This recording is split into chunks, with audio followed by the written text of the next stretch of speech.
linguistic theory of modality with these ordering sources and so on.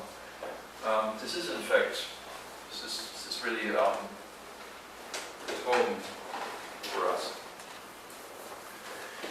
Okay, going through these papers, yeah. So, do you think this can be extended to other similar? I'm curious how this will extend to other kinds of adverbs that are like this. So normally it works pretty well because it's kind of maximality. But we need to have an example here. So usually it's a little bit weaker. I mean, setting aside the adverb quantification meaning, but it also has this kind of use like this, right? And there's a sense that it's a little bit weaker.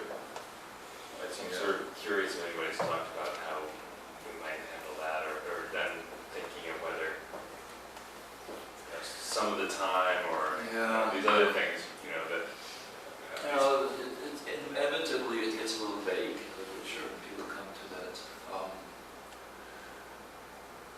There are limits to what you can do with these ordering sources. You get a certain amount of relative likelihood. Also, in the original paper, she talked about P being better possibility. But it's pretty coarse what you can do with that, right? But that's about as far as it gets. And but on the other hand, what do we actually want to say about the difference between usually and normally? I'm unsure. It's not always just a matter of degree, as you say. It's actually very subtle. I don't know what else you would need. Of course, I mean, technically, the literature in artificial intelligence is full of systems like this. So this is called, it's known as relative likelihood ranking in computer science circles. And then there are other things. There are possibilities, probabilities, and measures of all sorts and whatnot. So it's not like there's a shortage of technical stuff. There's enough out there. Of course, but what you actually want to say about these linguistic expressions is a little tricky. I don't know. There's a very vast, wide area on our map, I would say. Yes. And I don't want to make any speculations on that now. So it's worth thinking about, but I can't answer these questions right now on the spot. I suppose if you thought they were all a species of things that had the effect of manipulating the orderings, at the end of the day, that's what this is doing, then they could be kind of formally similar in getting you to some optimal, restricting the optimal world, but they can be fiddling with the orderings in other ways that would make them slightly different from each other. Yes. So that the inferences will then work out. It's certainly, I think it's a good idea to think about it in those terms, to work in that direction. That's all I want to commit myself to.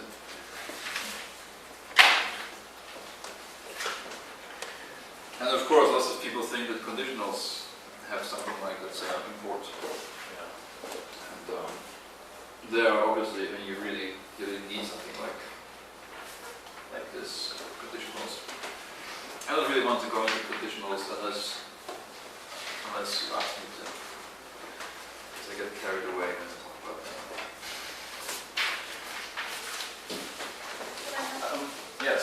About normality and not be. I can agree that if you know it's normality and then you learn not be, it's still normality. But if you know normality and you learn not to be like a lot of times, like for example, you think it's normally raining in June, and then you learn every day it's not raining in June. Then you must have to change this to be more nice. Yes, well, this was another one of those questions. That's nice. If you are getting at this mysterious distinction between, contingencies, sort of accidental truths and generic truths, and that, right? you know, even if you know that every day in June is dry, in this setup, it will not actually make you revise or to change your belief about normally. It won't affect that. You can believe it's normally dry, and you can also believe every day, normally rainy and every day is dry. Because one is a rule, and the other one is a fact, and they do different things, and there's no connection. And then, well, we have to, this is now getting at some deep philosophical questions, right? How often does something have to be the case in order for it to be a rule, sort of to be elevated to the status of a regularity about the world? I don't know. I mean, this is, there are these questions about what's the difference between co-occurrence and causality and whatnot. Let's not go there. I don't have the answer. I don't feel bad about that because no one has those answers. But you see that there's actually, I mean, you start thinking about those problems if you try to analyze the linguistic expressions. And so you get into deep waters. Well, shouldn't deter you from trying, but you can't expect to solve all those questions. They are not all genuinely linguistic. Okay, well, we still have almost an hour. Should we just go on? Are you still fresh? Yeah? Want to get up and do some dancing?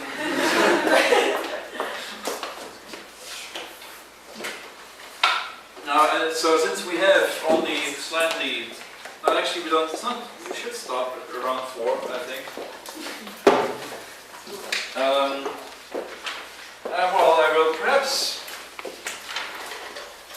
just mention, so if we talk about this Roberts paper on normal subordination, and then not say much about the other 2 papers that are listed on this, although they all hang together. There's a certain semantic coherence to this part, but we don't need to go through all of them. This is simply a little illustration of what verbal subordination is about and what people have done to address it. So I won't try to go through the formalities so much, technicalities, because we're probably sort of tired of that now. We are now encountering again these discourse representation structures, and this has come up many times already, right? Examples like 42 through 46. The fact that certain assertions or certain sort of temporary contexts that you set up in interpreting certain kinds of sentences are accessible later for future reference, so to speak, right? In 43, if Edna forgets to fill the bird feeder, she will feel very bad. The birds will get hungry. These 2 sentences in succession jointly don't imply that the birds will get hungry, right? They only imply a conditional. If she forgets to fill the bird feeder, then they will get hungry. And the question is, how come? Well, this simple sentence, the birds will get hungry, comes to be interpreted in the scope, as it were, right, of this overall conditional construction, even though it's later and there is no reason to expect that. If John bought the book, he'll be reading it by now. It's odd to continue with It's a Murder Mystery. But if John bought the book, he'll be reading it by now. It's okay to continue with It Will Be a Murder Mystery. Thief might break into a house, he would take silver, it's fine, and so on. I already talked about these cases already. We also yesterday went in quite some detail through these discourse representation structures, which were one flavor of these dynamic theories, in which, as I said, you actually don't really interpret sentences or discourses online, so to speak, but you build expressions of a language that consists of these boxes, right? Formal language with the syntax and semantics. And those are then expressed, interpreted or evaluated or used to update some kind of belief state or so. Well, and Roberts here in this approach to this modal subordination business, she uses these structures. And perhaps I should remind you of what we said about this before we actually go into this Roberts thing. The kinds of updates that we have seen over and over, the very first system we talked about yesterday had these contexts C, which were simply sets of possible worlds, right? And we had C plus P is simply the intersection of C with whatever P means, somewhat sloppily, right, using the sentence and the proposition interchangeably. C plus not P, C minus C plus P. What else do we have? If C then P was C minus C plus P minus C plus if C then sorry. If C plus if P then Q, sorry. P then Q, sorry. Plus Q. This should be right. I hope I'm getting this right. I didn't look it up, but well, you tell me if it's wrong. We went through this in great detail. And the point here that I made early on, and then we encountered later again, is that in the course of processing these things, evaluating these sentences, or alternatively speaking, running these procedures, executing these programs, you build these, calculate these temporary states which don't serve any purpose except as aids, or as bookkeeping devices for you to figure out what in the end will be the output of your procedure, right? And the point is that it seems like when we have this modal subordination, the context in which we have this modal subordination are usually of this kind. I mean, there is no modal involved right here, but we can perhaps add a Feldman-style test operator, right? C plus possibly P would be well, actually, if we treat it as a test, it's either C or the empty set, right? C if C plus P is not empty, and the empty set otherwise. That is Feldman's test notion. Well, here it is again, right?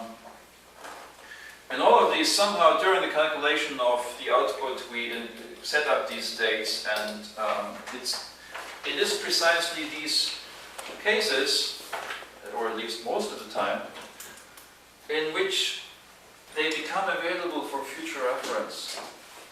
John doesn't have a car, it would be parked outside, right? All these things we talked about. And so, since all the dynamic systems that we talked about have this property that during the procedure you set up these temporary states, it is tempting to try and use them to account for this modal subordination somehow. And Roberts, in her paper, comes to that conclusion as well, even though she starts out trying to do something else. I don't want to look at these definitions right now on page 17. What's important is that in the course of this paper, and part of the reason why this paper is so influential is that she gave a modal flavor to these discourse representation structures, these boxes. Earlier, for instance, for conditionals, we had this sort of pattern, right? And we had something like, if X is a farmer and Y is a donkey and so on, then X beats Y, whatever. Now these are not modal conditions originally, but in this paper we get a separate construct. It looks like this. You have these two structures, and then we have this box in between that is supposed to be a necessity modal. And claim, or the intended interpretation is that now worlds which verify this statement, make this box true, also make that box true. I'm not saying all worlds, I only said worlds. Because the way it's spelled out is actually relative to an ordering source, relative to an order of the kind we just talked about. Not all worlds that make this true, but the most likely, the minimal ones according to this order. So there are constructs like this now. There are also there's the dual of this with a diamond and so on. And this has been used ever since, and there are various flavors of this. So this is completely now modalized version of this theory. And that's what we see here on page 17. That's why there's a box in between these, the necessity box in between these structures in the translation of conditional sentences. This is for a sentence like, if John bought a book, he will be reading it by now. And 45a prime is just constructed according to a very standard algorithm for building these structures from English sentences. And so normally, once the sentence of this form, a conditional, once it is processed, anything further that is added to this box has to be added outside of that conditional, right? It becomes a new condition, as in the second illustration on page 17, where it is a murder mystery becomes a condition of its own. But that is, of course, the unavailable reading, right? Or the infelicitous reading. I mean, here the structure then actually is only true, well, for it to be true, it's not required that the murder mystery and the book are in any way related. Right? John bought that murder mystery. Well, so we need some sort of change to the theory, to the translation procedure between English and box language. And we want to be able, she says, to stick in these conditions into structures that normally wouldn't be accessible. Somehow, for some reason, they are. It's a little mysterious, but if you do it according to the third box down here on page 17, you get the intended reading. If John bought a book, he'll be reading it, and it will be a murder mystery. Right? So this is the first try at doing this, what she calls the insertion procedure, insertion approach, sticking into the consequent of this conditional. Now the problem is, of course, that this doesn't happen only with conditionals, but also with modals. A thief might break into the house, and they are sticking it there into the embedded structure. Gets you the wrong conditions, because 51b, there on the right-hand side, is true if and only if it's possible that the thief comes and takes the silver. And that is not what the sentence means, this sequence of sentences. The sentences really mean that it's possible that the thief comes into the house, and if the thief comes into the house, he or she will take the silver, right? Now there is again a conditional sort of antecedent involved.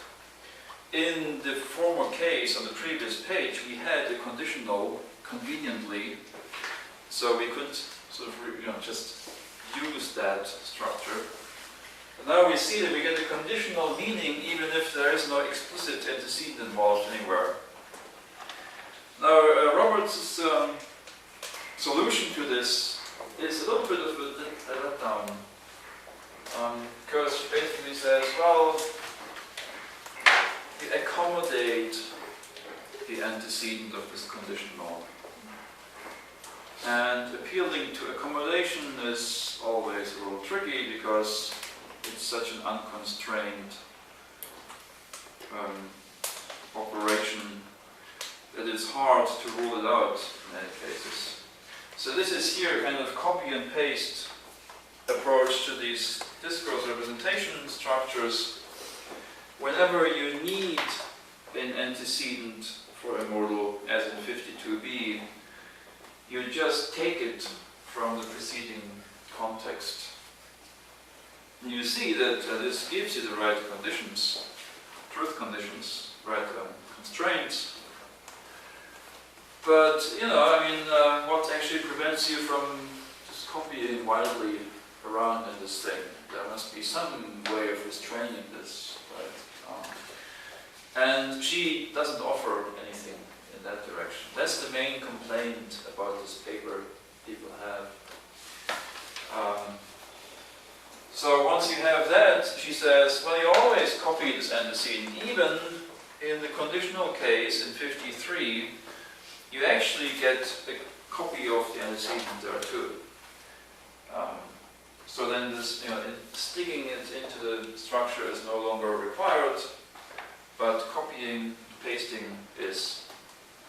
Here also in 54 you see the famous bathroom sentence we talked about yesterday. Either there's no bathroom in this house or it's in a funny place, where it refers to the bathroom even though its existence is denied in the first disjunct. There too you have you know, the two structures with this or operator, and on the right hand side you see a copy of the content of the left hand side, and again that gives you the right conditions, right? Either there is no bathroom in this house. Well, actually, this isn't actually. This is what she says, but it's not right. Or if there is a bathroom, it's in a funny place. That is not quite right, but it should be there is one and it is a funny place in this case. Should look up if this actually, if she says about this structure that it is what she wants. It's in the paper, but I didn't look too closely. Anyway, so. Why did you want it to be or if there is one, it's in a funny place? That's not what it means, the sentence, is it? Either there is no bathroom or if there is one, it's in a funny place. I would say what it means is either there is no bathroom or there is one. And if there is one, it's a funny place. This is truth condition actually different. I'm tired now.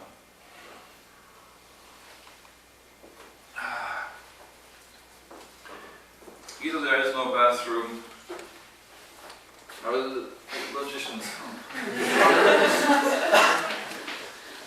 There is no bathroom, or if there is a bathroom, it's in a funny place.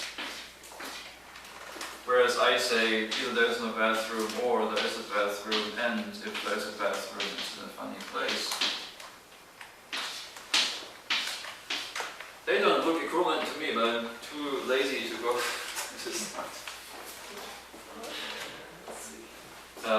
So this is there is no bathroom or there is no bathroom or it's in a funny place, right? That's what this means. And these two you can pretty much collapse them, right? So there is no bathroom or something like this. There's this here is there is no bathroom, or there is bathroom and there is no bathroom, or it's in a funny place. Now this actually, I mean, this is a tautology anyway, right? We end up with this is equivalent. Yeah. Oh my god. Okay, thanks. Sorry. This, can you delete this from the... We can. Please. Whatever. Okay, so well, this is actually not so bad then. Alright, thanks.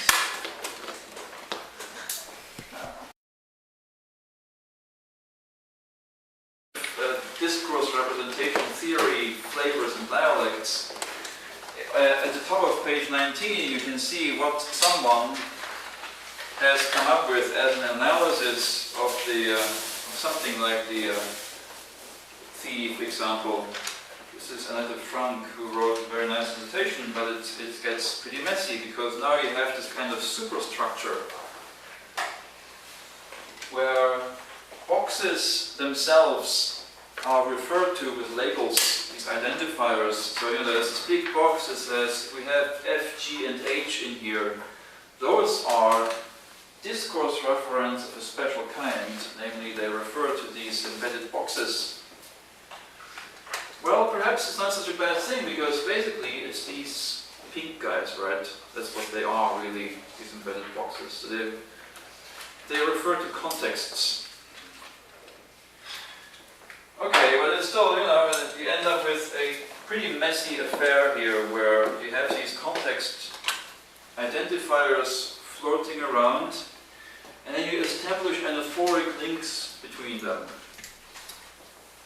And so they behave, you predict that the modal subordination behaves a little bit like anaphoric reference, like pronouns he and she and so on, right? You introduce these things and then you can refer to them. And you have perhaps rules that tell you when you cannot do this, but the rules are very stipulative. There's a problem with this that I didn't put on here. Wait, did I? No, not really. Anaphoric reference usually happens over larger distances. Well, not long, not very long distances, but at least it doesn't have to be adjacent. You can refer to someone as he, even if it was introduced a while back. These things are very local, these dependencies between the modal sentence and the consequent.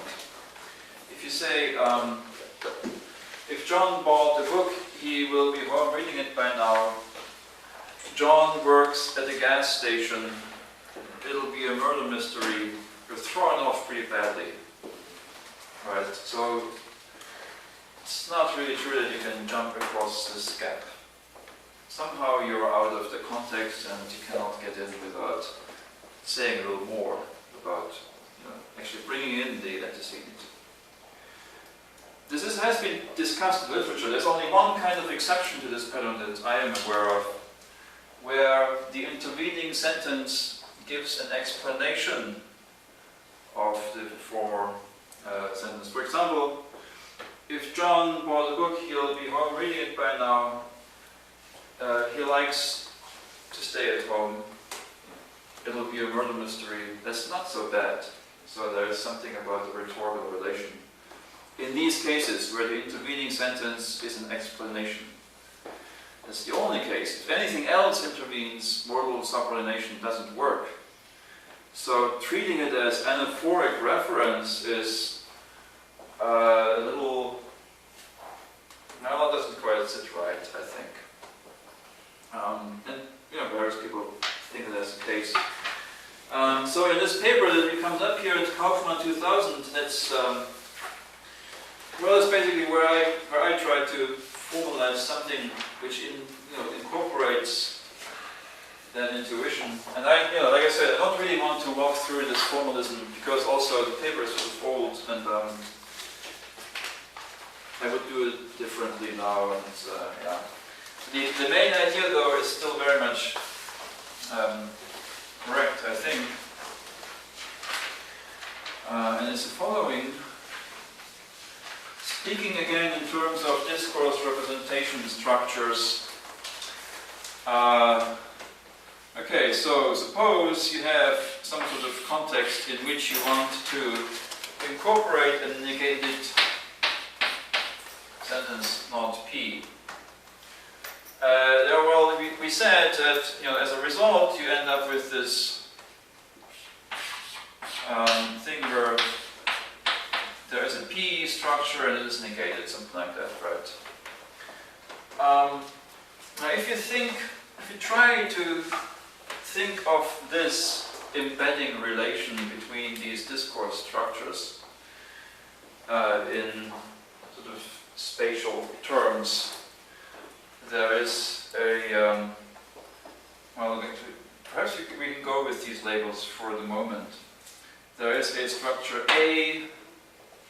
And A is still here, box A, and box B is embedded in it. You can also think of it as, somehow you have A and B is, trying to recreate this picture here, plus not P is something like,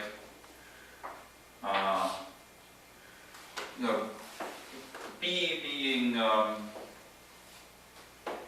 elevated from the structure somehow, and there is a negation sign in between, something like that. Does it make sense?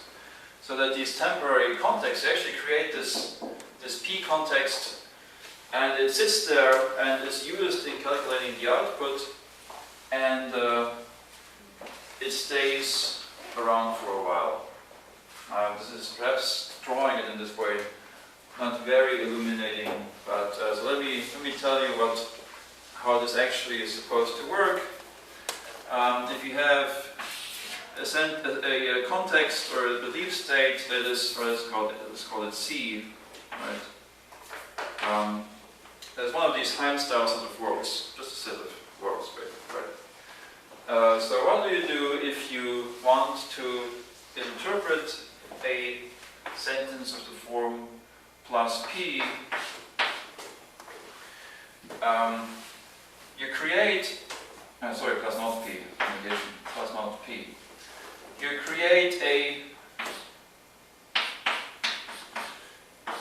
P context from this, and you subtract the P context from C.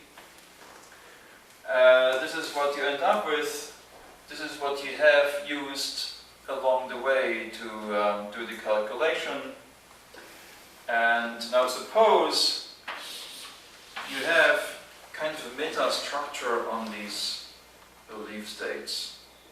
You're not dealing just with one. You can actually distinguish them and remember them, keep track of them, keep them in memory, so to speak, right? You have sort of memory addresses and they don't vanish right away. Then this is the same kind of object as this, namely a stack of states. And interpreting a negation amounts to pushing something on top of the stack, namely a P context, and then having information trickle down and ending up with this. And you don't necessarily have to pop this off the stack right away. That's the idea. Now this is perhaps a little too vague. There are formal definitions in this, but I really don't want to necessarily go there. So in a somewhat more stepwise fashion, now let me say how this works with conditionals, for instance. So we have P and not P, and we have Q and not Q. And if we want to update this with if P, then Q, let me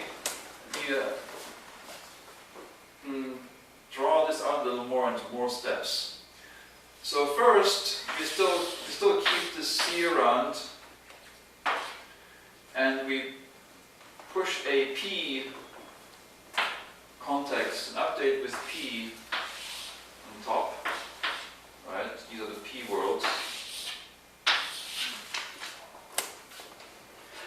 And next, there is a formal tool here for learning in one context that another context supports a proposition. Learning in context C, where we are, which we know is the actual set of words that we are operating with, right, that we want to end up modifying in the end. Learning from the incoming information that, the context that we get by updating with P makes Q true. So this algorithm is set up in such a way that now on the operation that gets you from here to here is actually written something like this. Okay. And then there is some other operation like this, which operates on stacks that have more than one thing in them. And it's defined in such a way that, well, you get the right result, obviously, this is how it's defined. I mean, namely first by updating the top of the stack with Q, which amounts to eliminating this part, right? If only this corner here left. And next by having something percolate down the stack, namely that the worlds that you eliminated up here, they're also going away down there. Basically, it's that. So that you end up with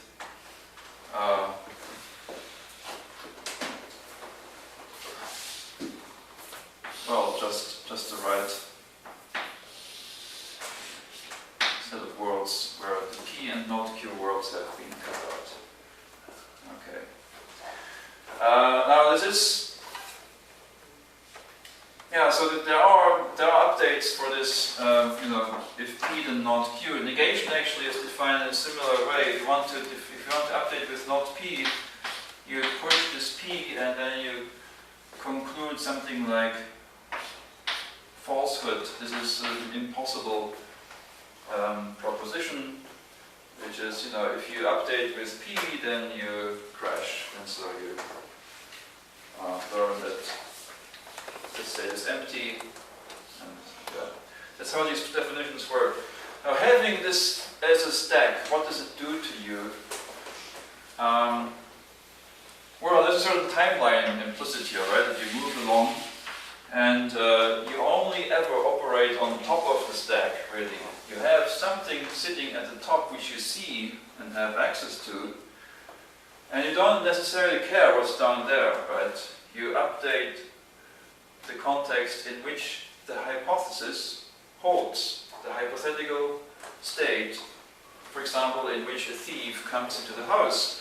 If that is, well, think of it as the topic that you're currently talking about, the event that you are reasoning about, or communicating about. That's what you see. But you also know that that is only a temporary hypothetical state. But things can be asserted about that state, from which you can conclude something about the actual world. So there's this information trickling down which has to be defined in a certain way. And this can be recursively done because you can, of course, later say, if a thief might break into the house, he would take the silver. If he also finds the money, he will take that too, and things like that. So there's a conditional sitting on top of this model, which means something like, if he comes into the house and finds the money, then we are further up and so on. Then he will take that too. So this is we have a basic context down here at the bottom level, and then these suppositions are pushed on top, and taken down. So this grows and shrinks as we go into and out of these hypothetical states of affairs.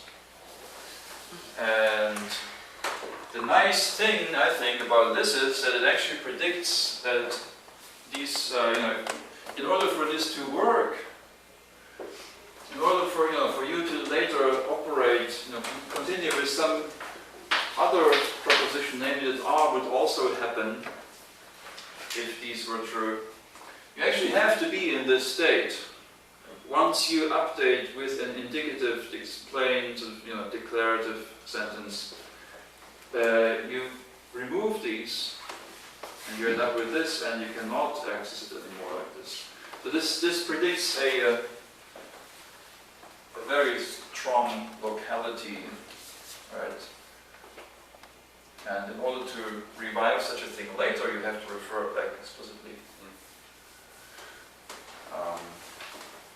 I don't know if this was too vague here to see all these formulas. I really don't think it's a good idea to. Well, maybe we can look at one of these examples here. Which one should we look at? And there are several expressions, several operations here on these stacks. In definition 1 on page 20, there is an assume operation. So S and sigma, this is a list notation, so to speak, right? S is a state and sigma is a possibly empty sequence of states. And pushing this phi means simply you update sigma with phi and put it at the top, at the head of the list, and leave the others intact. Okay, I mean, remember, if you know Prolog, for example, this will look very natural to you, because you always have these lists with heads and tails. Does anyone know Prolog? Sorry.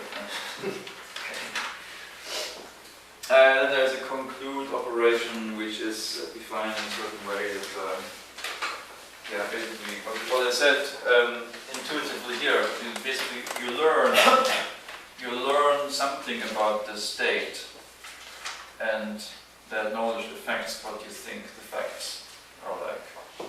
That's what this incorporates. And then you can remove these states from the top, and just come down and be back in the real world. So now if we have something, so a conditional here, if find inside is 58, right, is simply the sequence of updates, and it comes out just fine in 59. The idea here is that we have both an update at the bottom in the actual state, at the bottom level, that tells us that learning phi will lead or allow us to conclude psi, something like that. And we actually have that state in which phi and psi are true. That's the one we are talking about.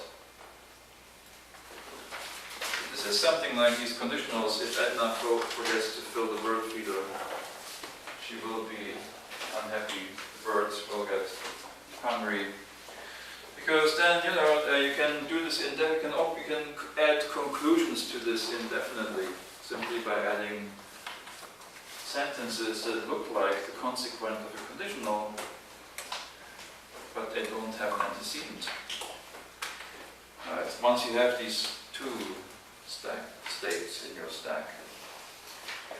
Negation, like I said, is something like if phi, then we crash. Well, so, yeah. Gosh.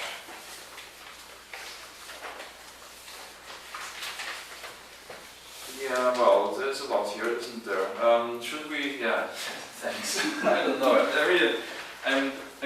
It's hard to say little about this. That's the problem. But I don't want to get carried away. So, I'll ask you a general question. Yes.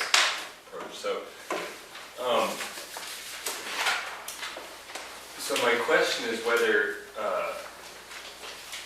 this is very interesting, whether it should be thought of as an alternative to a sort of anaphoric-based account of these kinds of modal subordination facts, or whether it's a way of modeling the kind of anaphora that would be involved. So the reason I asked that, which is a more general thing, actually. The reason I asked that is because, I mean, you're right about the difference between these and, say, referential anaphora, but there are other things that are similar to this in terms of the, let's say, limited backwards tracking, locality things. Yeah. So ellipsis is like that in general. Uh-huh. But even with these very structures, if we try to use an explicit anaphor, something like, so we could say a thief might break into the house. If so, he would take the silver. So you could say if so, and that looks like an anaphor. Right. But I think that's the same kinds of phenomena. The same locality holds for that, right? Yeah. A thief might break into the house. So we're going on vacation. No, you got to Right. get rid of the the exclamation thing. If you have something in between that's not an Right. explanation, then if so, down the road is just as bad. yes. So you want to extend this to that, presumably, but then that's what I mean. Then this looks like a theory of anaphora. It's true. Yeah. I mean, well, This kind of anaphora. Yes. Yeah. Well, I should hedge this claim a little bit because I don't really know what's possible and what's impossible, right? How far you can reach back. You wouldn't want to think of if so. So is like a pronoun and it certainly cannot refer far back. It's true. It's something like a definite referential anaphora, individual anaphora versus higher level types. Yeah. And that comes up throughout the literature on anaphora and ellipsis, True, these things. true, yeah. And there's this fundamental distinction. Because what I have in mind when I say you can revive this later on is something like a definite description, Right. which actually says, what I talked about a minute ago, something like that, right? Yeah. But then again, with individual reference, it's true too. You can reach much farther back with the definite. definite noun phrase, right, rather than a pronoun. Yeah, so, well, I'm a little reluctant, even though there are similarities in the locality, I'm a little reluctant to treat them as the same because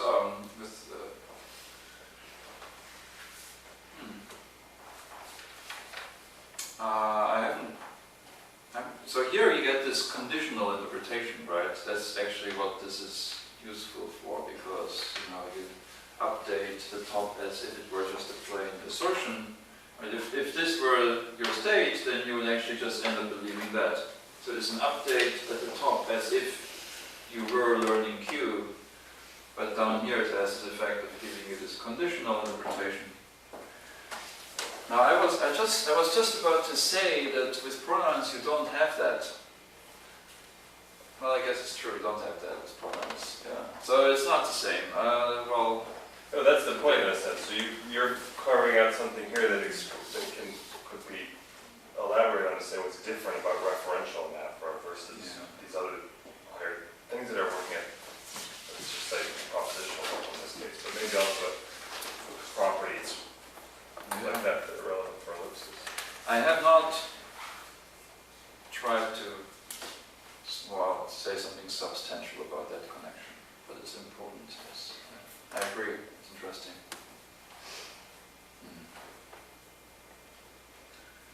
Wow. Now to say one last thing about this Isaacson Rollins case, because those are people who took this stack idea for yet another problem. I think we will now neatly finish off around 4 p.m., which is good. So I'll just quickly say what this is about. Using these stacks for a different purpose, namely the analysis of conditional questions. If Alfonso comes to the party, will Joanna leave? If you think about what this means, we might analyze it as something like this. Is it true that if Alfonso comes, Joanna leaves? Or you might think of if Alfonso comes and the question arises, will Joanna leave? Something like that. Yeah. There are good reasons for thinking that this is not the right approach. One of them being, since this is equivalent to the disjunction, not A or J, not A should be a good answer to the question. But actually denying this antecedent does not really answer the question. It sort of dispels the issue, as they call it in the paper. So if you answer 70, if Alfonso comes to the party, will Joanna leave? With 71, Alfonso isn't coming. That's not an answer. That tells you, well, you were wrong about your presuppositions, sort of, right? That's what it says, really. The question doesn't arise. So there are many other reasons for preferring this sort of analysis, that a question is embedded in a conditional. And that's a tricky thing, because questions are usually analyzed as sort of top-level things that happen at the syntactic root of the sort of speech act level of the sentence. Well, if this happens here, what do we do? Well, first we need to know what questions denote to begin with. And since that would be worth a whole seminar of its own, I can't say much about it, but if you have the yes-no question, say, simply P or not P, intuitively the only thing you do is partition the state into these two parts, the P part and the not P part, and then you ask your listener for information that lets you decide which of these is the actual one. So the answers yes or no are the best answers in this case. Best answers, well, there are measures of goodness of answers and so on. So a lot of theory, but this is basically the idea. It's actually implemented in terms of equivalence relations. So you have links between words, blah blah blah. They're all interconnected originally, and the links go across this divide, which means you don't care about the difference between P worlds and non-P worlds. You're indifferent. Once the question is asked, all the links that go across are cut. You have two equivalence classes that have no links, which means something like the issue has been raised. I'm really going very fast across this. But anyway, so this is the denotation of a question in the simplest case. Now there are lots of problems with this, but let's go with this. If that is your theory of questions, then a question like, if P will Q partitions only this part, so it separates out this part, and asks this question, even though we are actually in this whole state C, the question that is asked is only about a subset of this. Okay. Namely where P holds, and then the issue is whether Q or not Q is the case, but only in case P holds. When P doesn't hold, then there is no issue. Or I'm not interested in the written. I'm not interested in the answer if we are here. I'm only interested in the answer if we are on this side. Right? And so in the analysis of these things, what these guys do is use the very same stack approach to say, well, basically, first of all, you push these P worlds at the top, and then you erase this issue in that sentence. And then for example, if Alfonso comes, will Joanna leave? If the answer is she will, the answer is interpreted as a conditional, and eventually, right?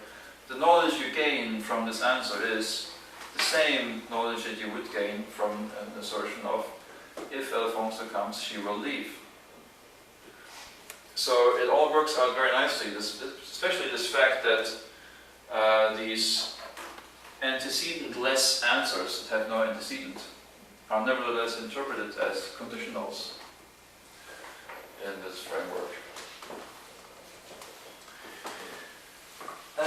Yes. And I'm on page 23 now.